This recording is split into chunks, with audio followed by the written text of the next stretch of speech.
Welcome everyone back to weekly weather updates, and in today's video we're going to have a look at the latest on the cold spell that is going to be arriving by the end of this working week. It is looking highly likely we do see northerly winds with our first proper Arctic blast of the winter of 2023-2024. Even though we are technically still in autumn, we're now heading into proper winter weather with those very cold temperatures arriving by the end of the week. Overnight temperatures widely below freezing up and down the country. Daytime temperatures really struggling. For many, low single digits at best. For areas perhaps further southwards and westwards, could maybe see 5 or 6 degrees at best, feeling quite a bit colder than that. And there is, of course, the risk, even though, we can't have a look at those precipitation charts yet, there is the risk of snowfall arriving in places as well. At the moment, it's looking mostly showery, but as we progress into the final days of November, we are starting to see patterns, potentially of low pressure, arriving and bumping into colder air. Then there could be an enhanced risk of snowfall. But as I said, we're not going to be having a look at these precipitation charts yet, as we are way too far away from any snowfall risks for it to be sort of warranted. But we'll, of course, have a look at the latest from the UKV, as there is the risk, as I said, of some wintry showers as we head towards the weekend in northern and eastern areas, and, of course, have a look at the overall synoptic patterns from the various mid to longer range runs, as they are incredibly interesting once again today, not only continuing the colder air moving in by the end of this week, but potentially continuing the pattern right into the start of December as well. So do remember, if you enjoy my videos, make sure you like and subscribe, and remember to follow me on Twitter as well, the link's in the description. Now, if you start on the live radar, you can see there are a few showers around at the moment, especially for northern England and up towards southern Scotland and eastern Scotland as well. But showers are going to be disintegrating away over the next 24 hours or so, and the next sort of 5 days actually looks pretty dry indeed. There could be some patchy cloud and rain further northwards, as we do see transition of air masses, as eventually that cold air will slowly move in.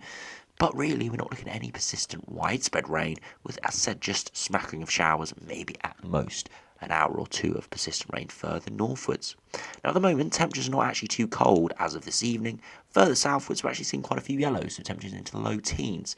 Actually, average to maybe even slightly above average in places. Feeling chilly, of course, with a bit of a gusty wind out there, but it's not too bad at all. But as I said, by the end of the week, we're likely to see these lighter blues up to Scandinavia, Iceland, even towards Greenland. That sort of air is going to be heading our way, and we're going to be seeing widespread temperatures, as I said, below freezing overnight and low to mid single digits during the day.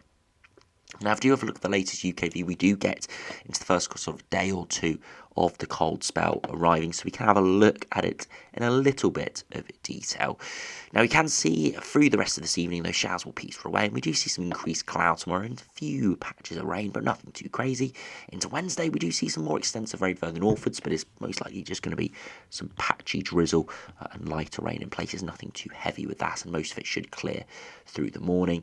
Wednesday afternoon, looking like another pretty dry day, quite a bit of cloud around, as we do see that milder air mass starting to get pushed southwards.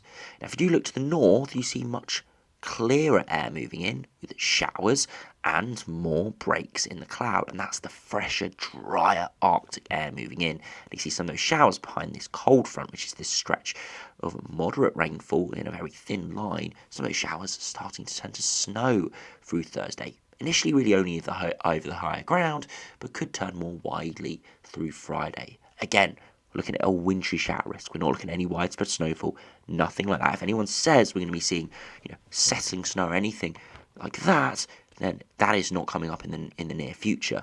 But there is the risk of isolated accumulations, potentially over higher ground, and of course some falling snow, especially in Scotland. As we progress beyond that into Friday, we do see more showers down the east coast, and even some of these showing rain could have a wintry flavour to them. And again, will only be a bit of wintry falling precipitation. We're not expecting any settling of snowfall, sleet, or anything like that at all. I must emphasise that at this stage, though. Beyond that, though, as we head into Saturday, continue seeing those showers down the east, and the UKV actually does start to cut off that cold air a little bit, topping the high pressure in. Now, it would keep it very cold still. It would cut off all risk of showers, but it would still keep it very cold. But as we'll see on some of the long range runs in a minute, that toppling of the high pressure could just be come with a resurgence northwards in the days following, and we can see some more very cold northerly or easterly winds arriving. Now, if you look at the upper air temperatures, you can see by Wednesday, still in pretty mild air, but you see the plunge of bitterly cold air arriving by the end of the week. And as I said, it does slowly get nudged away by Saturday. But as I said, most runs do start to veer that wind into a light easterly wind, and that'll just keep this cold air tentatively across the British Isles. As I said, most likely areas to see the coldest temperatures will be in the east, inevitably cold, closer to those colder pools that are over Scandinavia and up towards northern Europe. So inevitably it's going to be colder further eastwards. But even further westwards here, if we put on the dew points, the air mass is still cold. Dew points down close towards freezing even in the west, but more in the east. And those temperatures are going to be very cold as well. Now, if you look at those raw temperatures, you can see through the rest of this evening, could be a frost in the north, but most areas touch a few degrees above freezing at least. 9 to 10 degrees tomorrow, maybe slightly colder further northwards again. Chilly, but nothing crazy. As we head into Wednesday, temperatures still generally average. Look at that, actually slightly above average in the north and west as a milder wedge of air gets toppled southwards. But look what happens as we head into Thursday. Much colder air is arriving from the north, really only mid to low single digits across Scotland there. Still mild in the south, but look what happens to Friday's temperatures. By Friday afternoon, we're looking widely at mid to high single digits at best. But look at that northern and eastern edge, which is closest to that colder air, only 4 to 6 degrees. Friday night into Saturday, the first proper widespread frost. Temperatures, look at that, widely up and down the country from the south coast, the Isle of Wight, all the way to the northern tip of Scotland, seeing temperatures drop towards the freezing point, and many areas inland, over higher ground especially, down to -5, -6, -7 degrees is possible by sunrise. And into Saturday afternoon, look at that, widely we're down towards the mid to low single digits. Of course, further westwards, maybe touching 6, 7, 8 degrees, but further eastwards, 3, 4, 5 degrees at best. Further northwards across Scotland, maybe not even getting above freezing. And of course, when you add on that wind chill, it is going to feel pretty chilly. Again, the wind gusts are not that strong, but along those east coasts, you could see 20, 30 mile per hour winds. With surface temperatures of only 5 degrees, it might feel more like 0 degrees. So yes, it is not going to be a beast from the east or anything ridiculous like that, but it sure is going to feel like we're in the depths of winter come this weekend.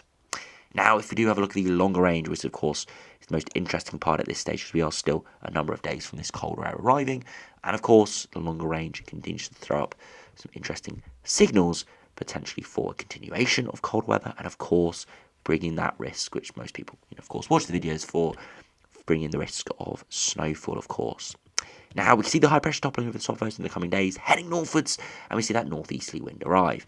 Now, the GFS is in a little bit of disagreement with the UKV. It actually keeps that northeasterly wind all the way into Sunday, with pretty cold air covering the whole country. So even here, by Sunday, the GFS disagrees with the UKV.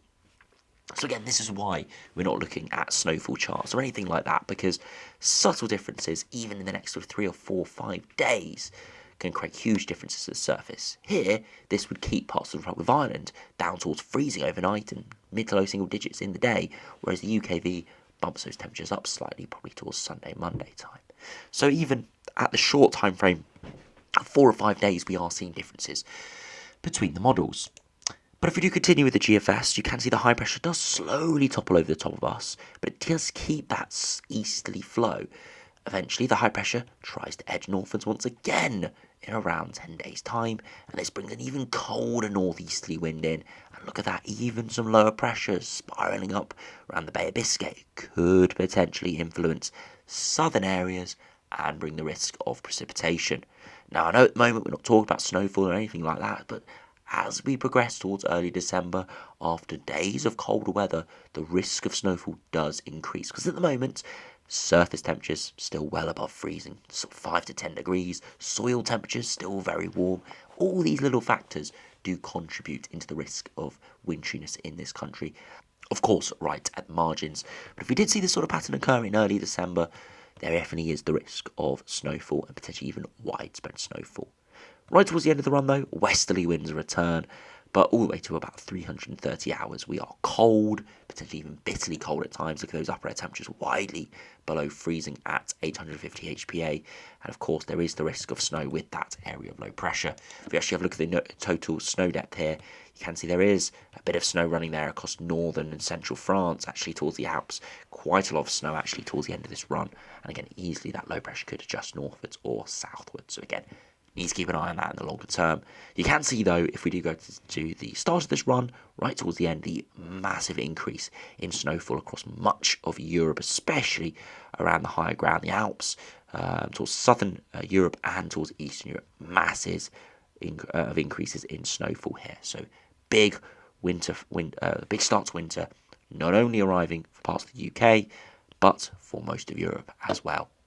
Now, if you compare to the GEM, which has been very sceptical of a colder spell, it's been really pessimistic. Now, it is showing northerly winds arriving this weekend, but as it does cut it off by the end of the weekend. Now, if you watch for it, you see northeasterly wind arrives. Eventually, that high pressure does topple, but it doesn't really build northwards again and actually keeps us in a relatively westerly flow towards day 10. Now, this isn't really favoured within most of the operational runs. It does seem like the GM has definitely been biased towards flattening any amplification, and that is something we do need to take note of because, the other runs have been correct. We are seeing a northerly wind at the end of this working week. All runs pretty much agree on that now. Even the GM agrees on it. So GM, a bit frustrating with that. You can see, though, that we do pull in that cold air, but it does get pushed away very quickly. And once again, the GM is on the milder end of the ensembles. So again, we'll continue to have a look at the GM. Of course, we've got to look at all the different scenarios, but definitely hasn't performed particularly well with this run. We have seen a couple extreme GM runs, I must admit that, over the last week, but we've not seen a lot of consistency from the GM. I know people bash the GFS, but it has been fairly consistent, a bit over the top at times, but it has got a rough pattern, right? Amplification in the jet stream and northerly or easterly winds arriving. So again, we'll have to keep an eye on the GM, but at this stage it is being very inconsistent. Now, if you compare to the ECMWF, which does, again, show some pretty interesting signals this evening. Again, the high pressure moving towards Greenland. We see the northeasterly wind arrive, similar to the UKV, pretty much on board with the UKV. The high pressure does topple by the second half of the weekend. Still got relatively cool air over the top of us, but milder air returns for a day or two before eventually high pressure builds up to our north and our east again, and we pull in northeasterly winds once again. The -5 line wraps pretty much most of the British Isles again. Temperatures widely down towards the freezing point. Daytime temperatures would be very cold as well. Unfortunately, we can't run out to that stage. But you can see the 850 HPA deviation. Look at that. Big cold pull to our east. And if you have a look at these streamlines, you can see the wind is coming directly in from the northeast by this stage, keeping us really cold all the way into the final days of November. So yes, ECMWF has a couple of day warm up or a little bit of a milder spell, probably just trending us back towards average for a day or two in the middle of its run, but it goes very cold this weekend, slightly milder, and then cold once again as we progress into the final days of November. So once again, all the models are showing cold weather this weekend. GM not really showing it in the long term, but both the GFS and the ECMWF do, but they do it in slightly different ways, which is, of course, continue to give us headaches about what the exact longer-term prospects will be. But if we do have a look at the ensembles, they are in pretty good agreement now. It is going to be going a lot colder, at least for 3 or 4 days here, if not longer. Again, GFS ensembles have performed well. They've been clocking onto this for a number of days. ECMWF have been a lot more sceptical, but they are on board as well now, especially with a colder plunge coming at the end of this week. So you can see those upper air temperatures drop down to the -5 line for a good 2 or 3 days here before slowly rising. We see some milder runs push in, but generally the upper air temperatures stay below average for most of this period. And interestingly, precipitation starts to increase as we progress into the end of November and start of December. And that's where there is the risk, of course, of snowfall arriving, but not, I'd say, for the next 5 to 7 days at least. You see the operational run does stay pretty cold in the longer term, colder than most of the runs, so definitely is very persistent with the colder pattern, but at least until around the end of the month, it is pretty in tune with most of the ensemble members. The 2 meter temperatures are looking very cold. Look at that next week, 4 or 5 degrees top temperatures, and of course sometimes these ensembles overdo it, and actually it's slightly colder towards the surface. We had this time last year, in fact, or maybe a week or two later, when we had that very cold spell in December, where it looked cold for a good 3-4 days. It continued out to a week, and then eventually went out to 2 weeks as the blocking just didn't budge, and the models really did underdo the strength of that block. And even though the upper air temperatures didn't get that cold come mid-December, it was freezing temperatures, not above freezing in many areas, simply because we had some snowfall on the ground, especially in the southeast, and because the temperatures were so persistent, and it just allowed a layer of very cold air to just sit at the surface. That is possible in this sort of scenario if we did see like the operational run come off here, but of course that would require the cold air to be around for a longer period of time. So we don't have to get the -10 or -15 degree isotherm in like you can with a sort of a beast from the east pattern to see freezing cold temperatures. You just need some persistent cold weather, and that is on the cards here, but it's no guarantees at all. You can see though, generally we're looking cold over the next week to 10 days with plenty of very chilly weather around. The dew points, look at that, well below freezing next week for a number of days, and if not longer, just a milder run's bringing it up. And if we do have a look at the snow depth spikes, you can see actually very little here from the GFS ensembles. Again, not showing too much precipitation at this stage. Any snowfall we do see in the next week or two is likely to be convective based, and again we'll have to keep a very close eye on the longer term prospects when we do start to see precipitation mixing in. If you do have a look at the ECMWF ensembles, this is the midnight run again. Pretty confident now we're going to see cold weather.